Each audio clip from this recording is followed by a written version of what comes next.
SIR আবহেই আগামীকাল অযোগ্য শিক্ষাকর্মীদের তালিকা প্রকাশ। আরো একবার আপনাদের জানিয়ে রাখি, এসআইআর আবহেই আগামীকাল অযোগ্য শিক্ষাকর্মীদের তালিকা প্রকাশ। প্রায় ৩৫০০ অযোগ্য শিক্ষাকর্মীদের তালিকা প্রকাশ করবে এসএসসি। কাল থেকে স্কুলে শিক্ষাকর্মী নিয়োগে অনলাইনে আবেদন শুরু। আবেদনের আগেই অযোগ্যদের তালিকা প্রকাশ। আদালতের নির্দেশে অযোগ্যরা কেউ পরীক্ষায় বসতে পারবেন না, সেই সূত্রেই তালিকা প্রকাশ।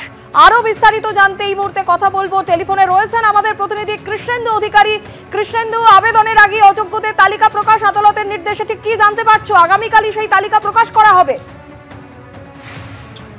দেখো, শিক্ষকদের পর এবার শিক্ষাকর্মী গ্রুপ বি এবং গ্রুপ সি যারা পরীক্ষায় বসেছিলেন 2016 এবং যাদের প্রায় সবারই চাকরি বাতিল হয়েছিল গোটা প্যানেল, এবং তার মধ্যে আবার নতুন করে পরীক্ষা নিতে বলেছে সুপ্রিম কোর্ট, এবং সেই সূত্রেই আগামীকাল শিক্ষকদের তালিকা প্রকাশ ইতিমধ্যেই হয়েছে, অযোগ্যদের তালিকা প্রকাশ। এবার শিক্ষাকর্মীদের তালিকা প্রকাশ করছে স্কুল সার্ভিস কমিশন। যেটা কমিশন জানাচ্ছে যে আগামীকালই বিকেলের দিকে এই তালিকা প্রকাশিত হতে পারে। প্রায় ৩৫০০-এর বেশি অযোগ্য যারা শিক্ষাকর্মী, যারা গ্রুপ ডি গ্রুপ সি পদে এতদিন ধরে চাকরি করেছেন এবং সুপ্রিম কোর্টের নির্দেশে তাদের চাকরি বাতিল হয়েছে, এবং তাদের তালিকা, নাম এবং রোল নাম্বার প্রকাশ করা হবে স্কুল সার্ভিস কমিশনের ওয়েবসাইটে। এবং এটা করা হচ্ছে এই কারণেই যে প্রথমত আদালতের নির্দেশ, তাদের তালিকা প্রকাশ করতে হবে, এবং পাশাপাশি নতুন করে যে নিয়োগ প্রক্রিয়া যেটা স্কুল সার্ভিস কমিশন শিক্ষকদের ক্ষেত্রে নিয়েছে ৭ এবং ১৪ই সেপ্টেম্বর, এবং তার ফলও প্রকাশিত হবে নভেম্বরের প্রথম সপ্তাহে, প্রথমে একাদশ দ্বাদশ এবং পরে নবম দশম।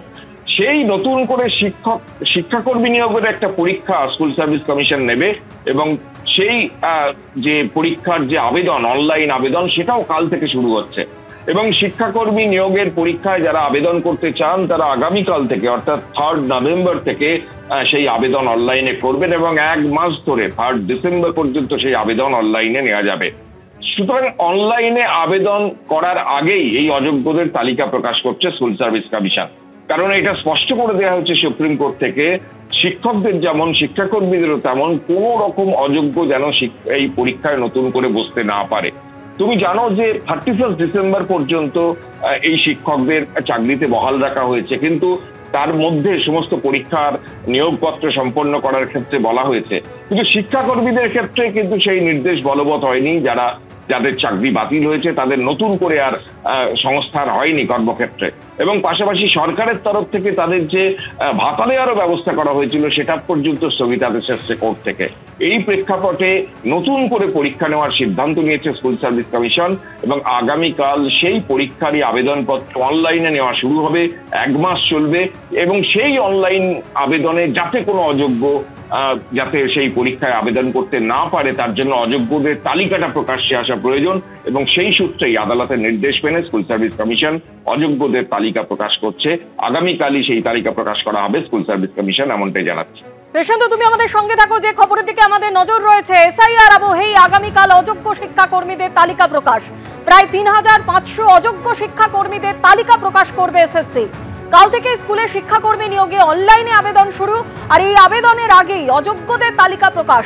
আদালতের নির্দেশে অযোগ্যরা কেউ পরীক্ষায় বসতে পারবেন না, সেই সূত্রেই তালিকা প্রকাশ। আবারও কথা বলবো আমাদের প্রতিনিধি কৃষ্ণেন্দু অধিকারীর সঙ্গে। কৃষ্ণেন্দু, তুমি যেমনটা বলছিলে যে অনলাইনে আবেদন কাল থেকে স্কুলে শিক্ষাকর্মী নিয়োগে শুরু হয়ে যাবে, এবং তার আগে এই অযোগ্যদের তালিকা আগামীকাল প্রকাশ করতে চলেছে এসএসসি আদালতের নির্দেশে। একদমই তাই। তুমি জানো শিক্ষকদের তালিকাও ইতিমধ্যে প্রকাশিত হয়েছে, এবং তারপর নতুন করে শিক্ষকদের জন্য পরীক্ষাও হয়েছে সেপ্টেম্বরের 7 এবং 14 তারিখ। প্রথমে নবম দশম, তারপর একাদশ দ্বাদশ, এবং তার রেজাল্টও বেরোচ্ছে নভেম্বর, অর্থাৎ আর শুক্রবারই হয়তো একাদশ দ্বাদশের রেজাল্ট বেরোবে, এবং তার পরের সপ্তাহে নবম দশমের রেজাল্ট বেরোবে। শুধু শিক্ষকদের ক্ষেত্রে এই যে দুর্নীতি হয়েছে এমনটা নয়, দুর্নীতি হয়েছে শিক্ষাকর্মীদের ক্ষেত্রেও, এবং গোটা যে প্যানেল বাতিল হয়েছে তার মধ্যে শিক্ষাকর্মীরাও রয়েছে। সুতরাং সেই শিক্ষাকর্মীদের প্যানেলও বাতিল হয়েছে, এবং তাদের মধ্যে যারা অযোগ্য তাদের তালিকা প্রকাশ করতে বলা হয়েছে, এবং যে নতুন পরীক্ষা নিয়োগ প্রক্রিয়া হবে তাতে অযোগ্যরা যাতে বসতে না পারে সেটাও নির্দেশ দেওয়া হয়েছে।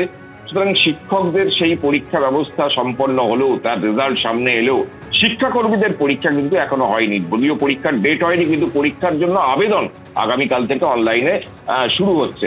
এবং সেই আবেদনের আগে কারা আবেদন করতে পারবে, যেহেতু সুপ্রিম কোর্টের নির্দেশ রয়েছে যে কোনো অযোগ্য যাতে সেই পরীক্ষায় বসতে না পারে, সুতরাং অযোগ্যদের তালিকাটা প্রকাশ্যে আসা প্রয়োজন। এবং সেই জন্যই স্কুল সার্ভিস কমিশন সিদ্ধান্ত নিয়েছে যে আগামীকাল এই তালিকা অনলাইনে যে আবেদনের শুরু, সেই শুরুর আগেই অযোগ্যদের একটা তালিকা প্রকাশ করা হবে। স্কুল সার্ভিস কমিশনের প্রাথমিক হিসেব বলছে সংখ্যাটা ৩৫০০-এর কিছু বেশি। এবং সেই অযোগ্য যারা গ্রুপ বি হিসেবে এতদিন চাকরি করেছেন স্কুলে, গ্রুপ সি হিসেবে এতদিন চাকরি করেছেন স্কুলে, এবং সেই অযোগ্যদের নাম এবং রোল নাম্বার প্রকাশ করবে স্কুল সার্ভিস কমিশন।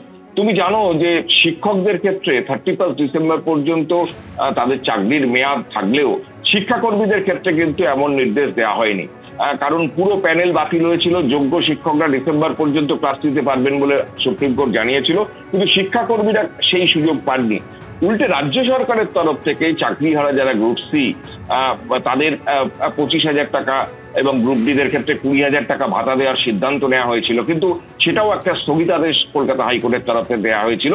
এই বিতর্কিত প্রেক্ষাপটে নতুন করে পরীক্ষার সিদ্ধান্ত নিয়েছে স্কুল সার্ভিস কমিশন, এবং সেই সিদ্ধান্ত অনুযায়ী পরীক্ষার ডেট এখনো ঘোষণা না হলেও যে 2,989টি গ্রুপ সির শূন্য পদ এবং গ্রুপ ডির ক্ষেত্রে 5,488টি শূন্য পদে নিয়োগের একটা প্রক্রিয়া শুরু করতে চায় স্কুল সার্ভিস কমিশন, এবং আগামীকাল থেকে সেই নিয়োগের অনলাইন আবেদন শুরু। সুতরাং অনলাইন আবেদনের আগে স্কুল সার্ভিস কমিশন অযোগ্যদের তালিকা প্রকাশ করবে, যেহেতু সুপ্রিম কোর্ট স্পষ্ট করে দিয়েছে যে কোনো অযোগ্য, কোনো দাগী, সেই শিক্ষাকর্মী হোক আর শিক্ষকই হোক, যাতে এই পরীক্ষায় বসতে না পারেন।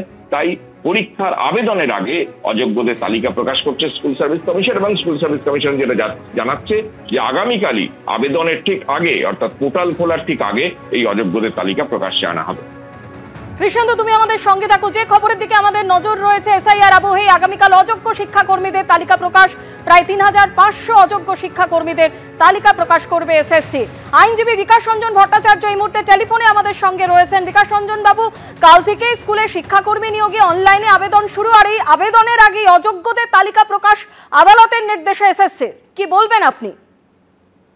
না, সে তালিকা তো আগেই প্রকাশ করা উচিত ছিল। তার কারণ হচ্ছে তালিকাটা আগে প্রকাশ করলে পরে তো সেই তালিকার সত্যতার বিচার করতে পারতেন যারা প্রার্থী হবেন তারা। এখন শেষ মুহূর্তে তালিকা প্রকাশ করে হয়তো আদালতের অবমাননার অভিযোগ থেকে অব্যাহতি পাওয়া যাবে, কিন্তু সত্য প্রকাশ হবে না। আগামী দিনে এ নিয়ে বড় বিতর্ক থাকবে, কেন ব্যাপক দুর্নীতি যে হয়েছে, দুর্নীতির যে নির্দিষ্ট যে ধারাগুলো আদালত বলে দিয়েছেন কারা কারা এইরকম ভাবে সরাসরি ভাবে দুর্নীতিগ্রস্ত, টাকা পয়সা দিয়ে চাকরি পেয়েছেন, সেই লিস্টটা অনেক লম্বা হবে। শিক্ষকদের ক্ষেত্রেও দেখেছি লিস্টটা সত্য করা হয়নি, সত্যতার সঙ্গে লিস্ট প্রকাশ করা হয়নি। এক্ষেত্রেও কতটা করা হয়েছে এটা আগামী দিনেই বোঝা যাবে। কিন্তু জটিলতা ছিল, শেষ মুহূর্তে প্রকাশ করা মানে হচ্ছে অনেক অসত্য তথ্য এর মধ্যে লুকিয়ে থাকবে।